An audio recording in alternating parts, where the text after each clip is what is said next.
Баршаңызға қайырлы күн. Бүгін сіздермен қытырлақ үгітілмелі болып шығатын безендіру рецептісімен бөлісемін. Видеоның соңына дейін қараңыздар.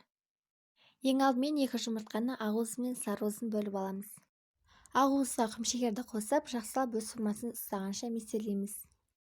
Ақуызды миксерлейтін ыдыс міндетті түрде құрғақ болу қажет. Ақуыз осылай өз формасын ұстап, төңкергенде ақпайтындай болу керек.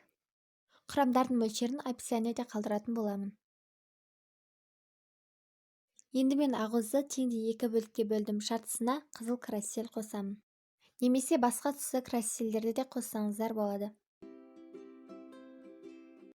Енді мен ақуыздарды осылай пищевой пленкаге салып орап шықтым.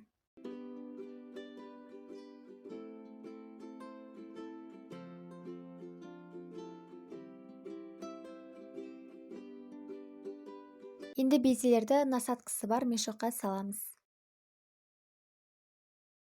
Енді безені осылай видеодағыдай гүлдер секілді жасап шығамыз. 75-80 градуста қызып тұрған пеште 2-2,5 сағатта пісіріп аламыз.